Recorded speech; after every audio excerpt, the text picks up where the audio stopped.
एक युवक जिसके पास संसार की सभी सुख सुविधाएं थी, मगर वो सब छोड़कर देश के लिए कांटों पर चला। सिविल सर्विस की परीक्षा पास की और न केवल पास की बल्कि देश भर में चौथे स्थान पर भी रहा।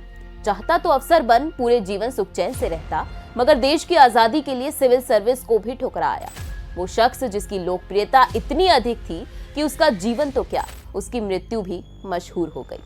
व्यक्तित्व इतना दमदार कि क्या नेहरू क्या गांधी सब मुंह ताकते रह गए। जी हां, ये शख्स और कोई नहीं, भारत के सबसे महान स्वतंत्रता सेनानी नेताजी सुभाष चंद्र बोस ही थे, जिन्होंने सिविल सर्विस से इस्तीफा दिया, कांग्रेस के अध्यक्ष रहे, विदेश जाकर सेना बनाई और देश को आजाद कराने निकल पड़े। जिए तो अंतिम सांस तक लड़ते रहे, मरे तो गुमनामी में मरे।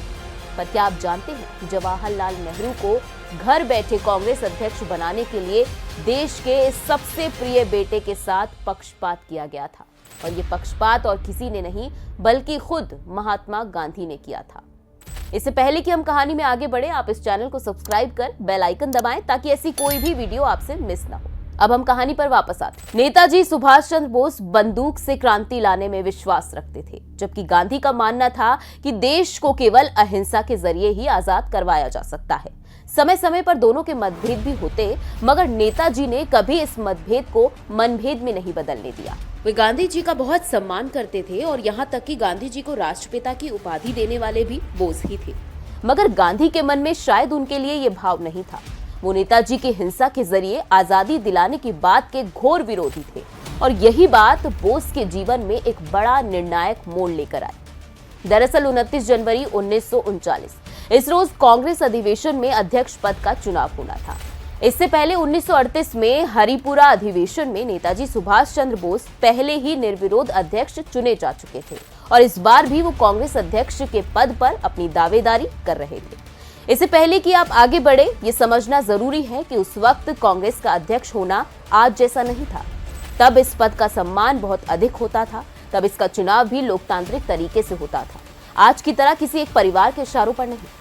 इसीलिए किसी का कांग्रेस अध्यक्ष बनना काफी हद तक वैसा ही था जैसा आज देश का प्रधानमंत्री बनना। इसीलिए सबकी निगाहें इस चुनाव पर थी। नेताजी ने 1939 में जब अध्यक्ष पद के लिए अपनी दावेदारी दी, तो गांधी नहीं चाहते थे कि सुभाष चुनाव लड़ें। वो जवाहरलाल नेहरू को कांग्रेस की कमान देना चाहते थे। इसीलिए उन्होंने सरदार पटेल के जरिए सुभाष बाबू के भाई शरद चंद्र बोस को टेलीग्राम भिजवाया और नेताजी को अपना नाम वापस लेने के लिए कहने लगे। मगर बोस टस से मस नहीं हुए। अब गांधी जी के पास कोई विकल्प नहीं था।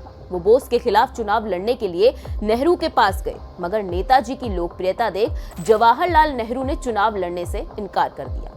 गांधी फिर मौलाना अबुल कलाम के पास भी गए, मगर उन्होंने भी ऐसा करने से इनकार कर दिया। इसीलिए जब गांधी जी के पास कोई विकल्प नहीं बचा, तो उन्होंने पट्टाभी सीतारमैया को बोस के खिलाफ खड़ा किया और उन्हें अपना समर्थन भी दिया। खैर, 29 जनवरी 1939 को चुनाव हुए और जैसा कि अनुमान था, नेताजी सुभाष चंद्र बोस 1580 वोट के साथ ये चुनाव जीत गए। इस नतीजे ने कांग्रेस में खलबली मचा दी, इतनी कि गांधी जी ने ये तक कह दिया कि सीतारमैया की हार मेरी हार है। इस घटना के बाद नेताजी और गांधी जी के बीच राजनीतिक खाई बढ़ने लगी, जो कि कुछ ही समय में इतनी बढ़ गई कि नेताजी ने कांग्रेस अध्यक्ष के पद से इस्तीफा देने का मन बना लिया। कुछ लोगों ने उन्हें रोकने की कोशिश भी की, मगर वो अपना मन बना चुके थे और अंततः त्रिपुरा अधिवेशन के बाद 29 अप्रैल 1939 को नेताजी सुभाष चंद्र बोस ने पार्टी अध्यक्ष के पद से इस्तीफा दे दिया। कांग्रेस से निकलकर उन्होंने ऑल इंडिया फॉरवर्ड ब्लॉक नामक नई पार्टी बनाई और फिर दोबारा कभी कांग्रेस की तरफ मुड़कर नहीं देखा। अगर आपको ये वीडियो पसंद आई हो तो इसे लाइक व शेयर जरूर करें, और यदि आपके पास भी भारतीय राजनीति से जुड़े ऐसे रोचक किस्से हैं तो हमें कमेंट कर जरूर बताएं। मिलते हैं अगली वीडियो में, तब तक के लिए शुक्रिया।